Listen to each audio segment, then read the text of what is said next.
भारत माता की इंकलाब। और वो नारा जिससे ये पिछले 10 साल से खौफ खाते हैं कि अगर देश के दिल में ये नारा बैठ गया है, हाँ, भ्रष्टाचार का एक ही काल, भ्रष्टाचार का एक ही काल। ये ईडी और सीबीआई का ताना बाना इसलिए नहीं बुना गया कि कोई बेईमानी हो गई है। ये ईडी और सीबीआई का ताना बाना इसलिए बुना गया है कि कश्मीर से कन्याकुमारी तक किसी चाय के ढाबे पे भी रुके हुए 10 लोगों से बात करोगे कि केजरीवाल कौन है जानते हो, बोले यार वो दिल्ली में काम बड़ा शानदार कर रहा है, और काम तो कर ही रहा है, ईमानदारी से कर रहा है। केजरीवाल जी का नाम आज ईमानदारी का प्रतीक बन गया पूरे देश में। और भारतीय जनता पार्टी इतनी अपने आप को कहते हैं दुनिया की सबसे बड़ी पार्टी होने के बावजूद एक राज्य में एक उदाहरण नहीं पेश कर पाई कि उस राज्य में काम ईमानदारी से हो रहा है और काम हो रहा है। उस छवि को बिगाड़ने के लिए ये सारा षड्यंत्र, सारे कुचक्र रचे जा रहे हैं, उस अरविंद केजरीवाल जी की ईमानदारी की छवि को बिगाड़ने के लिए। लेकिन जनता जानती है, जनता के दिल के दरवाजे खुले हुए हैं। आप जेल के दरवाजे बंद कर सकते हो, लेकिन जनता के दिल के दरवाजे बंद नहीं कर सकते। जनता के दिलों में आज भी वही नारा गूंज रहा है पिछले 10 साल से। बताइए क्या? भ्रष्टाचार का एक ही काल, भ्रष्टाचार का एक ही काल। और जिनका जिक्र अभी संजय भाई ने किया कि इधर उधर जितने भ्रष्टाचारी थे सबको इकट्ठा करके भारतीय जनता पार्टी बना ली और भारतीय जनता पार्टी बड़ी पार्टी कर ली, उनको भी कहना चाहता हूं कि आपका काल अभी जेल में है, लेकिन ज्यादा दिन तक जेल में नहीं रख पाओगे, आपका काल बाहर आएगा। 17 महीने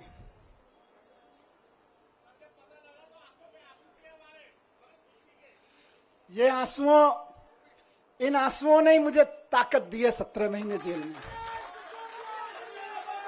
मैं जब राजघाट पे आपसे बात करके गया था तो कह के गया था शायद 7-8 महीने लगेंगे।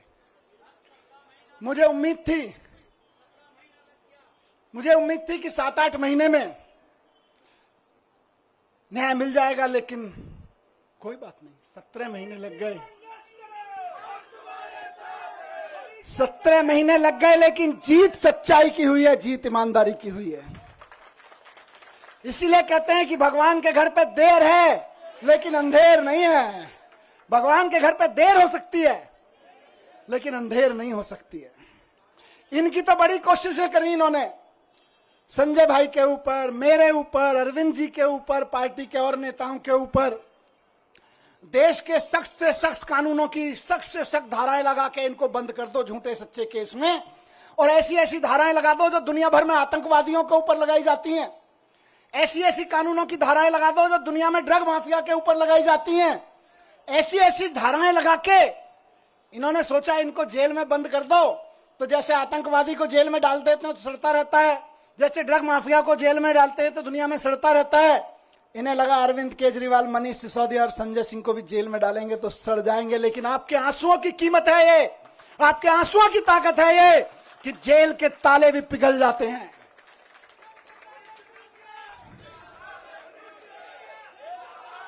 एक ही चीज कहूंगा, कल सुबह मैं बैठा था कि सारी दुनिया की सारी बुरी ताकतें भी इकट्ठी हो जाए ना, तो जो सच्चाई के रास्ते पे चलता है उसका साथ भगवान देता है, उसका साथ भगवान जरूर देता है। और ये आज बजरंगबली की कृपा है कि 17 महीने बाद सही, लेकिन मैं आपके बीच हूं। और अभी गया मैं बजरंगबली के मंदिर में, पंडित जी ने आशीर्वाद दिया। वहां जो पंडित जी मौजूद होते हैं वही बजरंगबली जी के वाणी बोल रहे होते हैं। उन्होंने बजरंगबली जी की वाणी से आशीर्वाद दिया कि विजयी भव, सफल भव। मैंने कहा जी एक ही सफलता का मंत्र है, दिल्ली के एक एक बच्चे के लिए शानदार स्कूल बना के देने हैं, यही हमारी सफलता है। और इसके लिए मैं कल से कह रहा था अपने साथियों से, हम तो रथ के घोड़े हैं। हमारा असली सारथी अभी जेल में बंद है, वो भी बाहर आ जाएगा। फिर उसके बाद हमको तो जहां हकेंगे हम हकेंगे, लेकिन हमारा असली सारथी अभी जेल में बंद है और जेल के ताले टूटेंगे, बहुत जल्दी छूट के आ जाएंगे। बहुत कृपा है अरविंद जी के ऊपर बजरंगबली की। आपको याद है ना, लंबे समय से बहुत सारे लोग साथ हैं। कितने शुगर का पेशेंट होने के बावजूद कितना लंबा लंबा फास्ट किया, केवल बजरंगबली जी की कृपा से। तमाम तरह के आरोप, इतने इतने आरोप लगाए झूठे झूठे, बच गए, निकल के आ गए, केवल अरविंद जी बजरंगबली जी की कृपा से। और मैं समझता हूं भगवान की कृपा, बजरंगबली जी की कृपा हम पर कल हुई बाबा साहब के दिए हुए संविधान की बदौलत। बाबा साहब ने, जब ये मुकदमे की सुनवाई चल रही थी, मैं बहुत ध्यान से सुन रहा था, पढ़ रहा था, पूरी डिटेल ले रहा था वकील साहबों से। बाबा साहब ने 75 साल पहले, करीब 75 साल पहले अंदाजा लगा लिया था कि कभी कभी ऐसा भी होगा, हम लोकतंत्र का संविधान बना रहे हैं, लेकिन कभी कभी ऐसा भी होगा कि इस देश में तानाशाही ताकतें आके आतंकवादियों और ड्रग माफियाओं पर लगाए जाने वाले कानून को आम आदमी के ऊपर लगाएंगे, व्यापारियों के ऊपर लगाएंगे, विपक्षियों के ऊपर लगाएंगे। तो उस वक्त उन व्यापारियों को, उन आम आदमियों को, उन विपक्षियों को कौन बचाएगा? तो बाबा साहब ने पहले ही लाइन जोड़ दी थी, संविधान बचाएगा। यही भगवान की कृपा है। कौन बचाएगा उनको जब तानाशाह सरकार अपना जुल्म करेगी, एजेंसियों का दुरुपयोग, कानूनों का दुरुपयोग करेगी, जेलों का दुरुपयोग करेगी, तो कौन बचाएगा? 75 साल पहले उस महान शख्सियत ने लिख दिया था कि मैं ऐसा संविधान दे रहा हूं कि तुमको संविधान बचाएगा। आज हम संविधान के बदौलत खड़े, संविधान की ताकत से यहां पे खड़े हैं। आज मैं शुक्रगुजार हूं देश के संविधान का, बाबा साहब का, और साथ साथ बहुत विनम्र निवेदन के साथ में माननीय सुप्रीम कोर्ट का, बहुत विनम्र सम्मान के साथ में माननीय सुप्रीम कोर्ट ने संविधान की दी हुई ताकत का इस्तेमाल करते हुए कल तानाशाही को कुचला, तानाशाही को कल गलत ठहराया। और माननीय सुप्रीम कोर्ट के साथ साथ मैं बहुत तहे दिल से शुक्रगुजार हूं उन वकीलों का जो पिछले 1.5 साल से, 17-18 महीने से, और बल्कि उससे पहले से भी पूरी लड़ाई लड़ रहे हैं। मैं जेल में बैठा था, आप लोग आंदोलन कर रहे थे, अरविंद जी जेल में बैठे हैं, आप लोग यहां सड़कों पे डंडे खा रहे हैं, लेकिन वो वकील इधर से उधर धक्के खा रहे हैं, एक कोर्ट से दूसरे कोर्ट धक्के खा रहे हैं, एक कागज से दूसरे कागज में डाल रहे हैं। इनकी एक एक साजिशों का, इनकी एक एक चालबाजियों का, इनकी एक एक तिगड़मों का जवाब दे रहे हैं अदालतों में खड़े होकर, इनके एक एक झूठ का पर्दाफाश कर रहे हैं। मेरे लिए तो मैंने कल भी कहा था, भगवान स्वरूप हैं। किसी भी जेल में बंद होने वाले एक व्यक्ति के लिए तो वकील भगवान स्वरूप होता है, और मेरे लिए तो सिंघवी साहब वाकई भगवान स्वरूप हैं। अभिषेक मनु सिंघवी जी, जिन्होंने इस पूरी कानूनी लड़ाई को इस अंजाम तक पहुंचाया, और जल्द ही अरविंद जी को भी बाहर लेकर आएंगे। मैं धन्यवाद करता हूं सिंघवी साहब का, मैं धन्यवाद करता हूं दयान कृष्णन साहब का, मैं धन्यवाद करता हूं मोहित माथुर साहब का, जिन्होंने बहुत बेबाकी से अदालतों के सामने ईडी और सीबीआई और भारतीय जनता पार्टी के सच को बेनकाब किया है। और मैं बहुत प्यार के साथ धन्यवाद करता हूं, उनमें से कुछ लोग मेरे उनसे उम्र में छोटे हैं, कुछ बड़े हैं, अपनी आम आदमी पार्टी की लीगल टीम के कुछ वकील साथी, हमारे एमएलए यहां खड़े हैं, साथ साथ में उनको सबको कोऑर्डिनेट करने वाले विवेक भाई इधर शायद नहीं होंगे, विवेक जैन किसी अदालत में इस समय जाके आर्गुमेंट कर रहे होंगे, इरशाद भाई इस समय कहीं किसी अदालत में आर्गुमेंट कर रहे होंगे, कुछ पेपर बना रहे होंगे, और उनके कई साथी यहां खड़े मैं देख रहा हूं, अपने सारे साथियों को मैं उनका भी बहुत धन्यवाद करता हूं।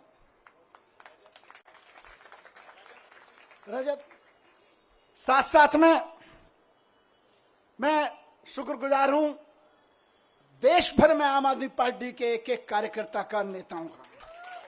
मैं तो 17 महीने जेल में था, जेल की छोटी सी एक कोठरी थी, इसकी 1/4 सी, इस पूरे स्टेज की 1/4 कोठरी में कोई नहीं। जब मैं गया था तो मैंने, वहां के सिपाही वगैरह कहते थे सर बड़े ऊपर से ऐसी हिदायतें वैसी हिदायतें हैं। मैंने कहा आप चिंता मत करो, मैं तो जंतर मंतर पे एक अखबार के साइज पे सो गया था, मुझे कोई दिक्कत नहीं है। मैं तो वहां से निकला हूं जहां अरविंद केजरीवाल जी और मैं और संजय भाई बनारस रेलवे स्टेशन के, और जहां देश भर में रेलवे स्टेशन में रात को 2 बजे ट्रेन आती थी, तो इतने भी पैसे नहीं थे कि रात को किसी लॉज में रुक जाएं, तो जाके 9 बजे खाना खा के स्टेशन पे ही सो जाते थे अखबार बिछा के। हम तो वहां से भी निकल के आए, हमें तो कोई दिक्कत नहीं है। तो